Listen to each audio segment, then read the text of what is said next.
ریاستیں ہوتی تھی، یہ کہ ریاست کا نواب ہے اور اس کا نام ہے میر خان۔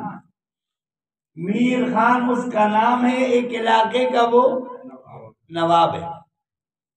یہ بھی گئے وہاں، حالات دیکھ لیے تو وہاں اللہ کے بندے لا تعداد آتے ہیں اور ذکر بھی سیکھتے ہیں، اللہ اللہ بھی سیکھتے ہیں، اللہ اللہ کر کے چلے جاتے ہیں، اور سب کو وہاں سے اللہ رب العزت وقت پہ کھانا بھی دے دیتا ہے۔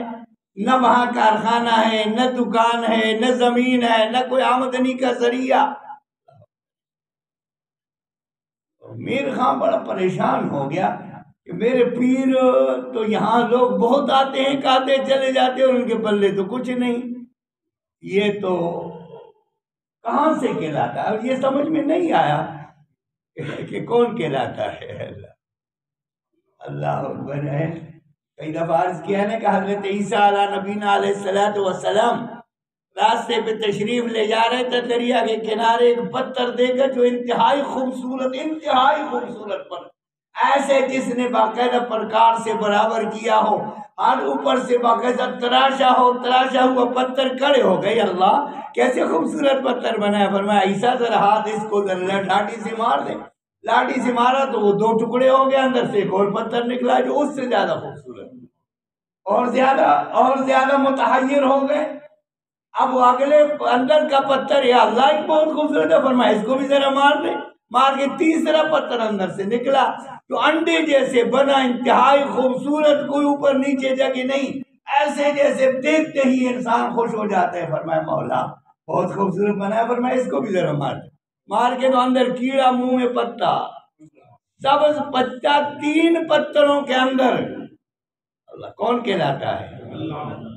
ماں کے پیٹ میں کون کہلاتا ہے؟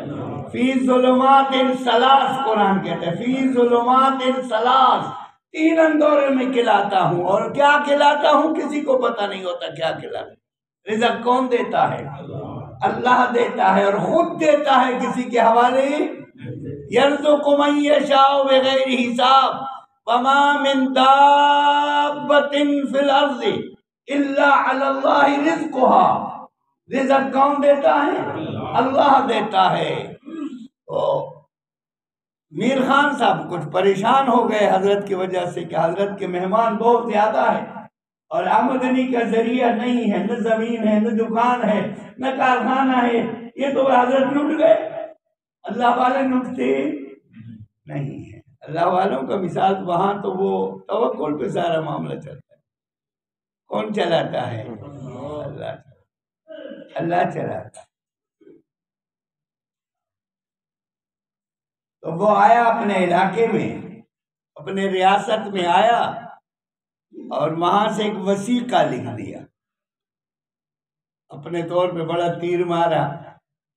اس پہ اپنے علاقے کا ایک خاص لمبا چوڑا علاقہ جو ایک ضلع یا تحصیل یا جیسے کہو یا کوئی ہلکا پورا علاقہ خانقاہ کے نام وقف کر دیا، وثیقہ لکھ دیا، نیچے دستخط کر کے مہر لگا دی، اور نوکر کو بھیج دیا کہ جاؤ حضرت کو دے دو اور اس سے کہہ دو کہ یہ خانقاہ کے لیے قبول کیجیے، اور اس کا آمدنی جو ہے وہ خانقاہ میں لگائیں۔ اللہ اکبر۔ یہ وثیقہ جب مولانا غلام علی صاحب رحمۃ اللہ علیہ کے پاس گیا، اللہ اکبر، آپ نے پڑھا، مسکرائے ہے، اور نیچے ایک شعر لکھ دیا اسی وثیقے پہ۔ شعر بڑا لاجواب، اس وقت واقع شعر کی لیے ذکر۔ فرمایا ما آب روئی فقر و قناعت نہ میں برم، بڑا پیارا شعر۔ ما آب روئی فقر و قناعت نہ میں برم، پامیر خاں بگوئی کی ریزی مقدر است۔ فارسی کا شعر، اس زمانے میں فارسی چلتی تھی۔ ما آب روئی فقر و قناعت نہ میں برم، پامیر خاں بگوئی کی روزی مقدر است۔ میں اپنے فقر کو، میں اپنے عزت کو تیرے دولت پہ قربان نہیں کرتا۔ تیرا وثیقہ لے کہ کیا میں تیرے تعریفیں کروں اور رب کی تعریفیں چھوڑ دوں؟ یہ نہیں ہو سکتا۔ مجھے ضرورت نہیں، اگر تو رب کے لیے دے دیتا تو یہ کیفیت نہیں تھی، تو تماشے کے لیے دے رہا ہے نا کہ لوگ کہیں کہ میر خان نے اتنا بڑا علاقہ خانقاہ کے سپرد کر دیا. نہیں، بامیر خاں بگوئے کہ روزی مقدر است، ان سے کہہ دو روزی اللہ کی طرف سے ہے، وہ جس کو بھیجتا ہے اس کا رزق بھی ساتھ بھیجتا ہے، اس کا رزق بھی ساتھ بھیجتا ہے. یہ مقام تب آتا ہے میرے بھائی جس کو اللہ نے قرآن کے علم، قرآن کا علم نہیں تو یہ نعمت ہو. اس سنانے کا مقصد یہ ہے کہ اللہ مجھے اور آپ کو قرآن سے ایسے ربط نصیب فرمائے کہ ہمارے دل و دماغ پہ قرآن حاوی ہو. ہم کہیں تو قرآن، ہم سنیں تو قرآن، ہم بولیں تو قرآن، ہمارا ہر معاملہ قرآن کا ہو. تو پھر دیکھ خدا کیا، پھر دیکھ خدا کیا کرتا ہے. اللہ رب العزت کریم ذات ہے، بہت زیادہ. اس کی کرم نوازیاں تو بے انتہا ہے نا میرے بھائی، بہت زیادہ ہے. لیکن اگر اس کو ذرا ٹٹولو نا پھر وہ اور زیادہ کر لیتے، اس کو ذرا جھنجھوڑو وہ اور زیادہ کرتے، اس وقت متوجہ کر لو اور زیادہ. اور متوجہ کیسے کی جاتی ہے؟ اکیلے میں، ٹھکانے کے بغیر کسی کو اکیلے میں بیٹھ جائیں اور پھر ان سے کہیں کہ مولا میں تو کچھ نہیں ہوں، تیرے نعمتیں اتنے ہیں کہ اس کا حساب کوئی نہیں. اور یہ بات ذہنوں دماغ پہ اتنا حاوی کر لو کہ تیرے آنکھ سے بے اختیار آنسو نکل آئے. پچھلے جمعہ میں نے عرض کیا تھا کہ اللہ کے کسی بندے پہ، اللہ کے کسی بندے کا کام تو اللہ کے بندوں کا یہی ہوتا جو آیا اس کو جناب اپنا چلتے رہے، لوگوں سے قرض لیتے رہے اور خیراتیں کرتے رہے. بس یہ کیفیت ہو گئی، بیمار ہو گئے تو لوگوں کو پتہ لگا کہ حضرت تو بیمار ہے اور ہمارا تو قرض ہے اس کے طرف اچھا خاصا. آیا قرض مانگنے کے لیے، انہوں نے کہا بھائی بیٹھ جاؤ، اللہ میاں دے گا تو تمہیں دے دیں گے، میں تو بیمار ہوں، میرے پلے تو کچھ نہیں. وہ بھی بیٹھ گئے. اتنے میں ایک بچہ حلوہ فروخت کرتا ہوا آیا، آواز لگایا، اس نے کہا گرم حلوہ. اس نے بچے کو بلایا، فرمایا آؤ بھائی ادھر. وہ آ گیا، فرمایا کتنے کا ہے؟ اس نے کہا جی 10 روپے کا. فرمایا بیٹھ جاؤ. اس نے کہا بیٹھ گیا. ان سے کہا جو بیٹھے ہوئے تھے انہوں نے کہا یہ حلوہ کھا لے، پیسے ہے یا نہیں حلوہ تو کھا لے. انہوں نے حلوہ کھا لیا، بیٹھ گیا. جب حلوہ ختم ہو گیا تو بچہ اٹھا، اس نے کہا بابا جی پیسے. اس نے کہا یہ بھی پیسے مانگنے والے ہیں سارے، تو بھی بیٹھ جا. بیٹھے بس یہ بھی تو سارے پیسے لینے آئے ہیں، تو بھی بیٹھ جا. اللہ اکبر. بچہ تھوڑی دیر بیٹھا رہا، خیال آیا گھر جاؤں گا ابا مارے گا. حلوہ بھی دے دیا، پیسے نہیں لائے، مارے گا. ابا رونے لگا. ادھر بچہ رویا، ادھر اللہ نے حکمران کے دل میں بات ڈال دی کہ فلاں بزرگ بیمار ہے اور اس وقت اسے ضرورت ہے انتہائی زیادہ.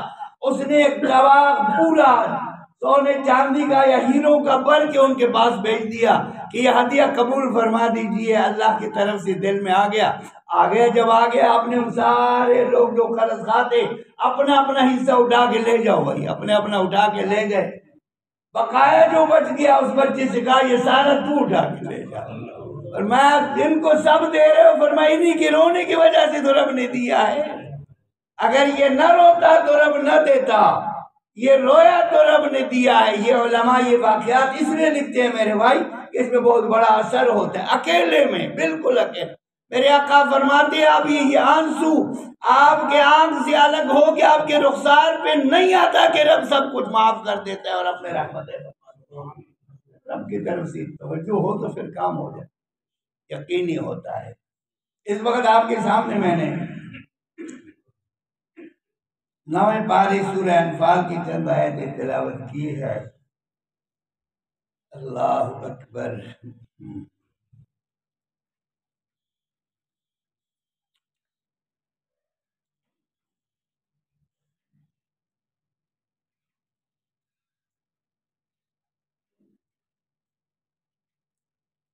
بنیادی طور پہ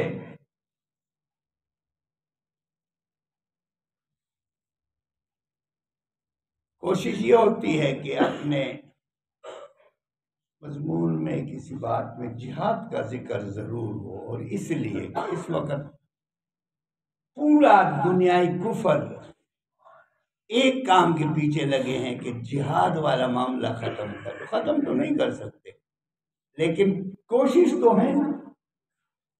میرے آقا صلی اللہ علیہ وسلم نے دو ٹوک انداز سے اعلان فرمایا کہ الجہاد ماضٍ الی یوم القیامہ، الجہاد ماضٍ الی یوم القیامہ، جہاد والا عمل قیامت تک باقی رہے گا۔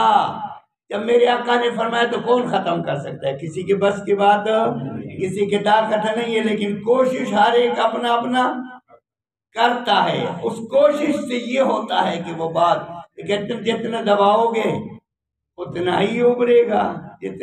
میرے آقا نے جہاد کے متعلق خصوصی طور پہ یہ لفظ ارشاد فرمایا، وَذَرْوَةُ سَنَامِهِ الْجِہاد۔ آپ نے فرمایا الصلاۃ عماد الدین، نماز دین کا ستون ہے۔ آپ نے فرمایا روزہ ڈال ہے، الصوم جنہ، روزہ ڈال ہے۔ آپ نے فرمایا زکوٰۃ قنطرۃ الاسلام، یہ اسلام کا پل ہے۔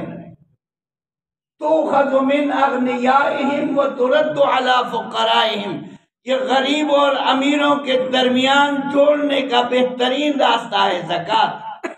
امیر کو حکم ہے کہ دے دو، فقیر کو حکم ہے کہ لے لو۔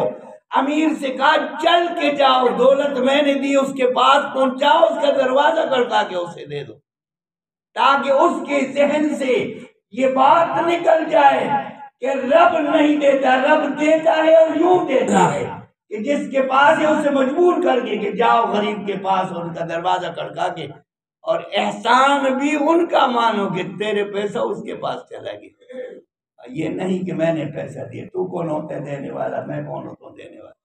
دینے والا کون ہوتا ہے؟ رب دیتا ہے، اور دیتا ہے تو پھر یوں دیتا ہے کہ چھت پاڑ کے دیتا ہے۔ اور فرمایا حج ایک ایسا عمل ہے کہ کرنے سے انسان گناہوں سے یوں پاک ہوتا ہے جیسے ماں کے پیٹ سے آج باہر آئے۔ اور خصوصی طور پہ ارشاد فرمایا کہ وَذَرْوَةُ سَنَامِهِ الْجِہاد، یہ نماز، یہ روزہ، یہ حج، یہ زکوٰۃ، یہ سارے اعمال اس وقت آپ کر سکتے ہیں تسلی سے کہ جب آپ میں جہاد والا عمل باقی ہوگا۔ جہاد والا عمل ہوگا تو مؤذن اذان دے گا، جہاد والا عمل ہوگا تو مسجد کامیابی کے ساتھ چلتا رہے گا، جہاد والا عمل ہوگا تو مدرسہ چلتا رہے گا، جہاد والا عمل ہوگا تو قرآن کے تعلیمات چلتے رہیں گے، جہاد والا عمل ہوگا تو حج باقاعدہ سے حج کا پروگرام چلتا رہے گا۔ اگر جہاد والا عمل نہیں تو یہ خود بخود معاملہ ختم ہو جاتے۔ جیسے آج کل ہم سنتے ہیں کہ ہندوستان میں مسجدیں ویران کر دی، ہندوستان میں مسلمانوں کے قتل عام کا حکم دے دیا، وہاں مسلمانوں پہ ذبح کے پابندی لگا دی، وہاں مسلمانوں پہ اذان کی پابندی لگا دی۔ یہ کیوں؟ اس لیے کہ وہاں جہاد والا جذبہ ختم۔ جہاد والا جذبہ ہو تو نہ کوئی اذان بند کر سکتا ہے۔ کیوں؟ میرے آقا صلی اللہ علیہ وسلم نے ارشاد فرمایا کہ صحرا میں اکیلے ہو وہاں بھی رب کا نام بلند کرو، صحرا میں اکیلے ہو کوئی تیرے ساتھ نہیں وہاں اذان دے دو، وہاں تکبیر کہہ دو، اکیلے کھڑے ہو جاؤ، اللہ کے فرشتے آ کے تیرے ساتھ کھڑے ہو۔ لیکن اللہ کے نام تم نے بلند کرنا ہے، اللہ کے نام تم نے بلند کرنا ہے، جہاں جانا ہے وہاں اللہ کے نام تم نے بلند کرنا۔ اللہ تیرے مدد کے لیے وہاں تیرے نماز کے لیے فرشتے بھیجیں گے۔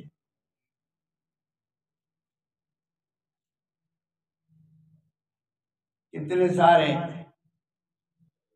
علاقے ایسے ہو گئے کہ ان پہ پابندی لگ گئی اور ہم خاموش اسی طریقے سے رہے۔ میں ہمیشہ عرض کیوں کرتا ہوں کہ برما کی باتیں کرتے کرتے ہمارے زبان سے چمڑا اتر گیا۔ روہنگیا مسلمان آج بھی لاکھوں کے تعداد میں قسم پرسی کے عالم میں ایک عورت، یہ تاریخی بات ہے، ایک عورت کو معمولی سی تکلیف پہنچتی ہے اور وہ سندھ سے چیختی ہے اللہ اکبر۔ ایک عورت ہے اسے معمولی سی تکلیف پہنچتی ہے، وہ سن سے چیرتی ہے اور عراق تک اس کی آواز پہنچ جاتی ہے۔ کیسے پہنچتی ہے؟ اللہ اکبر، اللہ پہنچا دیتا ہے، اللہ پہنچا دیتے، آواز پہنچتی ہے اور وہاں سے پھر اس کے مدد کے لیے یہاں ہزاروں نہیں لاکھوں کے تعداد میں مسلمان چیرتے ہیں اور آگے سے مدد نہیں ملتی۔ وجہ کیا؟ وہ زمانے میں معزز تھے مسلمان ہو کر اور خوار ہوئے ہم تاریخ قرآن ہو۔ منبر پہ کھڑے ہو کے یہاں سے مدینہ منورہ سے 350 میل دور کے لیے یہاں سے آواز دیتا ہے، یا ساریت الجبل۔ یہ بڑ نہیں ہے کہ مجذوب کا، یہ حقیقت ہے، یہ مجذوب کا بڑ نہیں ہے، یہ حقیقت ہے، منبر ہے مدینے کے، آواز ہے خلیفۃ المسلمین کے۔ ساریت 350 میل دور ہے، پہاڑی کے پاس ہے، دشمن حملہ کرنے والے ہیں۔ اللہ نے دل میں ڈال دیا، اتقوا فراست المومن فإنہ ینظر بنور اللہ۔ میرے آقا نے فرمایا مومن کو اللہ رب العزت وہ فراست ایمانی عطا فرما دیتا ہے کہ وہ ہزاروں میل دور دیکھتا ہے، وہ غیب نہیں ہوتا، وہ فراست ایمانی ہوتی ہے۔ وہ دل ایسے صاف ہوتا ہے، شیشہ ہوتا ہے کہ اللہ اس کو عقل اسی میں ڈال لیتا ہے اسی وقت۔ بتا دیا کہ ساری تکلیف میں آواز دے دو، اللہ تیرے آواز پہنچا دے گا۔ اللہ یا ساریت الجبل، یہ جہاد ہے۔ کیا وجہ ہے؟ عراق تہس نہس ہو گیا، لیبیا تہس نہس ہو گیا، افغانستان کو تہس نہس کرنے کی کوشش کی۔ اب بورڈ نے ٹیک کے ہاتھ جوڑ کے منتیں، اب بھی منتیں کر رہے ہیں۔ کل بھی اقوام متحدہ کی اور امریکہ کے نمائندے وہاں طالبان کے ساتھ بیٹھ کے وہ کہتے ہیں کہ ہمیں ضرورت نہیں ہے ان چیزوں کی جو تم چاہتے ہو، ہم تو وہ کچھ کریں گے جو رب چاہتے ہیں، ہم وہ کچھ کریں گے جو دین چاہتے ہیں، ہم تمہارے تابع نہیں، تمہاری مدد کی ضرورت نہیں، ہمیں تو رب کی مدد کی ضرورت ہے۔ جیسے حضرت ابراہیم نے کہا تھا، سیدنا جبریل اور سیدنا میکائیل ہم آ گئے ہیں، حکم دو، تو 1 منٹ میں آگے کر رہے آگ سے، فرمایا تمہارے مدد کی ضرورت نہیں، اور جس کی مدد کی ضرورت ہے وہ میرے حال سے آئے، غافل نہیں ہے۔ اللہ، یہ ہے اللہ ایمان نصیب، تمہارے مدد کی ضرورت نہیں، اور جس کی مدد کی ضرورت ہے وہ میرے حال سے، اگر وہ مجھے جلانا چاہتے ہیں تو اس سے بڑھ کر میرے لیے کیا انعام ہو سکتا ہے، اور بچانا چاہتے ہیں تو یہ آگ بھی اسی کے حکم سے چل رہا ہے، اس میں تپش اس نے ڈالی ہے، وہ اس کو ٹھنڈا بھی تو کر سکتا ہے۔ یہ عقیدہ ہے میرے بھائی، اور اسی عقیدے نے کام چلایا ہے۔ قرآن کیا کہتے ہیں؟ قلنا یا نار کونی بردن، قلنا یا نار کونی بردن، ہم نے کہے گا ٹھنڈا ہو جائے، لیکن ایسے ٹھنڈا بھی نہیں کہ میرے پیارے کو تکلیف ہو جائے، سلامہ، اللہ، ایسے ٹھنڈا کہ وہ باغیچہ ہو، اللہ، سلامہ، کونی بردم و سلامہ۔ یہ باتیں یوں بڑھ نہیں ہے، میں پھر بھی یہ کہتا ہوں مجذوب کی بڑھ نہیں، یہ قرآنی آیات ہے، اور جو اس پہ عمل کرتا ہے اللہ عملاً دکھاتا ہے کہ میں اس کی مدد کیسے کر لے، عملاً دکھاتا۔ پرسوں رات کو بچے نے موبائل بتایا مجھے، موبائل میں مجاہد ہے، بازار والوں کے پاس آیا ہوا ہے، رات کا وقت ہے، اور بازار والوں سے پوچھتا ہے کہ تمہیں کوئی تکلیف تو نہیں ہے؟ ہم نے کہا کہ ہمیں کوئی تکلیف نہیں۔ دکان کس وقت بند کرتے ہو؟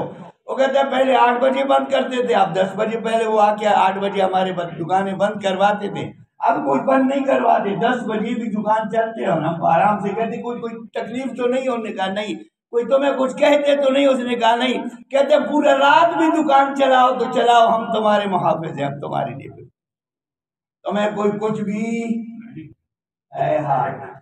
یہاں ہمارے وزیر داخلہ صاحب جیسے شیطان ان الشیاطین یوحون الی اولیاءہم، قرآن کہتے ہیں شیطان جیسے کان میں انگلیاں مارتا ہے، خود کہتا ہے کہ ہمیں پتہ لگ گیا ہے کہ ملک میں جو ہے نا پھر دوبارہ دہشت گردی شروع ہو رہی ہے، پر تجھے پتہ لگا تو تو ڈوب کے مر جا، تو پھر کس مرض کی دوا ہے، تو وزیر داخلہ کس مت کی ہے، تو استعفیٰ دے، دفعہ ہو گئی، کیا کرنا ہے تو نے۔ اسلام آباد میں دن دیہڑے 2 آدمی آئے اور انہوں نے چوکی پہ بیٹھا ہوا وہاں پولیس افیسر کو گولی مار کے چلے گئے۔ وہ کہتا ہے جی ہاں مجھے پہلے پتا تھا کیسے ہوگا اور بھی ہوگا۔ انارکلی لاہور کے دل ہے، رات انارکلی میں اللہ اکبر دھماکہ ہوا ہے، جس میں 1 بچہ 2 آدمی شہید ہو گئے اور 29 آدمی زخمی۔ وہ پھر بھی غیرت کہتا ہے کہ جی ہمیں پتا ہے کیسے ہوگا۔ بھائی جب تمہیں پتا ہے تو تم اس کے تدارک کیوں نہیں کر؟ اس کا مطلب یہ کہ سب کچھ تم خود کر رہے ہو، سب کچھ تم، اور کہہ رہے ہیں کہ پورا رات دکان چلاؤ، تمہیں کوئی روکنے والا، ہم حفاظت کریں گے، تمہاری لیے ہماری ذمہ داری ہے، اور ہم تمہیں نہیں کہتے کہ ہمیں نیند آتی ہے تم دکان چلا، اگر تمہاری ضرورت ہے تو کرتے جاؤ، ہم تمہارے خادم۔ یہ ہوتا ہے، حکمران خادم ہوتے ہیں، حکمران خادم ہوتے ہیں۔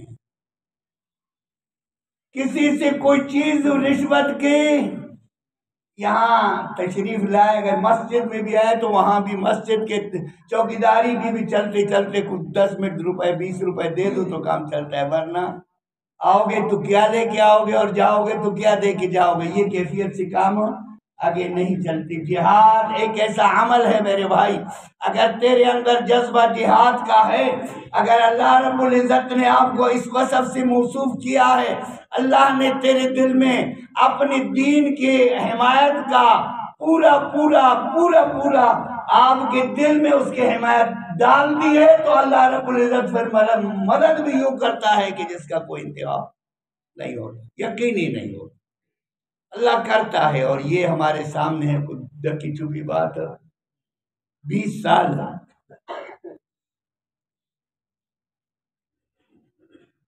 ہمارے محترم وزیر اعظم صاحب 26 سال محنت کرتے کرتے 26 سال محنت کی، وہ کہتے ہیں میں نے 26 سال محنت کی وزارت کے لیے، اور میں نے ریاستی مدینہ بنایا، 26 سال کے بعد ہمارے ریاستی مدینہ بنا، ان کی 20 سال گزرے ہیں۔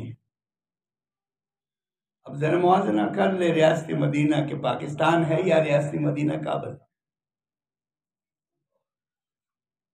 وہاں وزیر اعظم سے ملنے میں کوئی پابندی کسی پہ نہیں، وہاں جمعہ وزیر اعظم خود پڑھاتا ہے،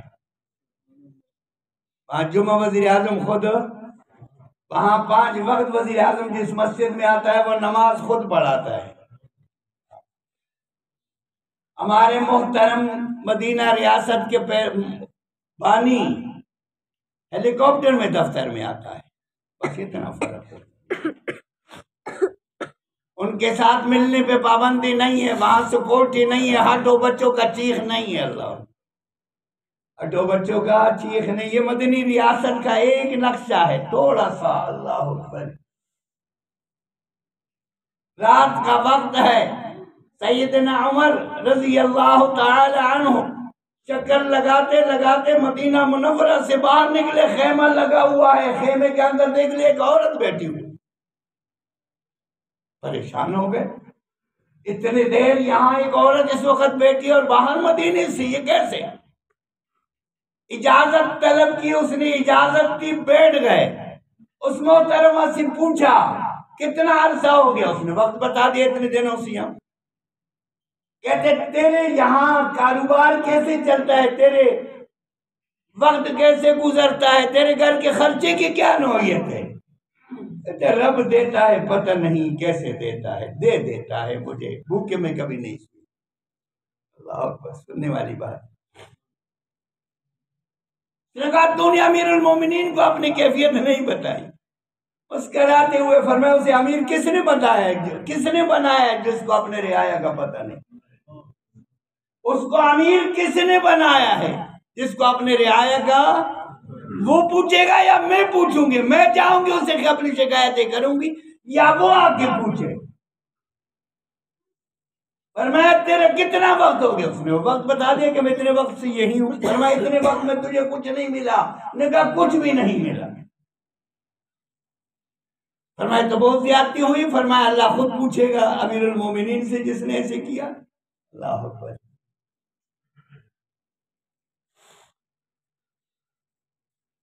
اتنے میں سیدنا عبداللہ ابن عباس رضی اللہ تعالیٰ عنہ اور سیدنا عثمان رضی اللہ تعالیٰ عنہ دونوں کہیں جا رہے تھے، امیر المومنین کی بات سنی، آگے اس خیمے کے پاس کھڑے ہو گئے، السلام علیکم۔ وعلیکم السلام۔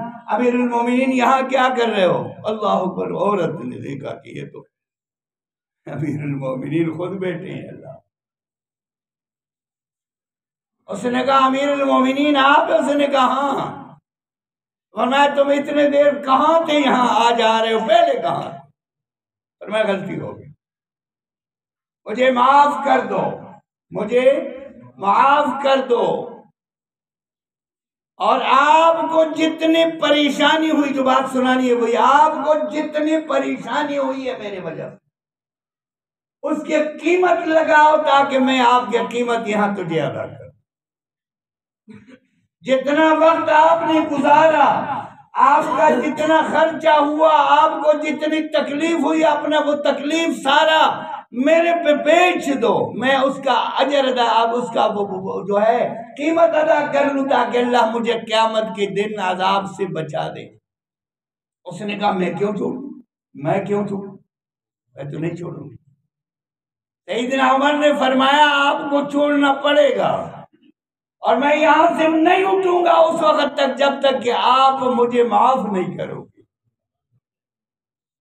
وہ کہتے میں نہیں معاف کر دی، تو کون ہوتا ہے مجھ سے زبردستی معافی لینے والے؟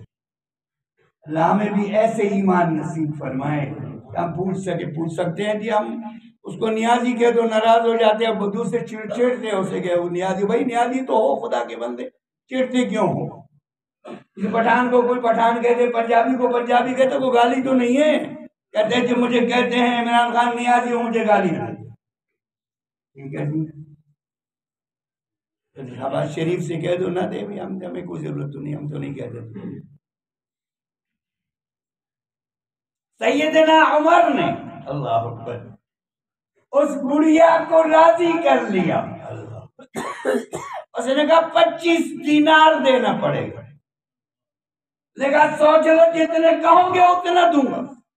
پر میں 25 دینار آپ کو دینا پڑے گا، میں اپنا حق جو اس سے پہلے تیری ذمہ تھا وہ معاف کر دوں۔ آپ نے وثیقہ لکھ دیا اسی وقت، اور اس پہ سیدنا عبداللہ ابن مسعود اور سیدنا عثمان کے دستخط کروا دیے کہ بڑھیا نے اپنا حق امیر المومنین کو معاف کرتے ہوئے 25 دینار لے لیے۔ ہم اس بات کے گواہ ہیں کہ حضرت نے اس کو 25 دینار عطا فرما دیے۔ آپ وہ وثیقہ ساتھ لے آئے، اپنے بیٹے کو بلایا اور فرمایا یہ وثیقہ میں نے فلاں مائی سے لیا ہوا ہے، جب میں مر جاؤں یا میرے کفن میں میرے ساتھ رکھ لینا، قیامت کے دن اگر مائی دوبارہ دعویٰ کر لے تو میں خدا کے سامنے بتا دوں کہ یا اللہ اس نے مجھے معاف کیا، میں نے اس کا حق ادا کیا، اور مولا یہ تیرے دو بندے جو میرے نزدیک بہت زیادہ قابل قدر بندے، عبداللہ ابن مسعود اور حضرت عثمان، یہ میرے گواہ ہیں۔ کیا خیال ہے؟ یہ ریاست مدینہ کی بات۔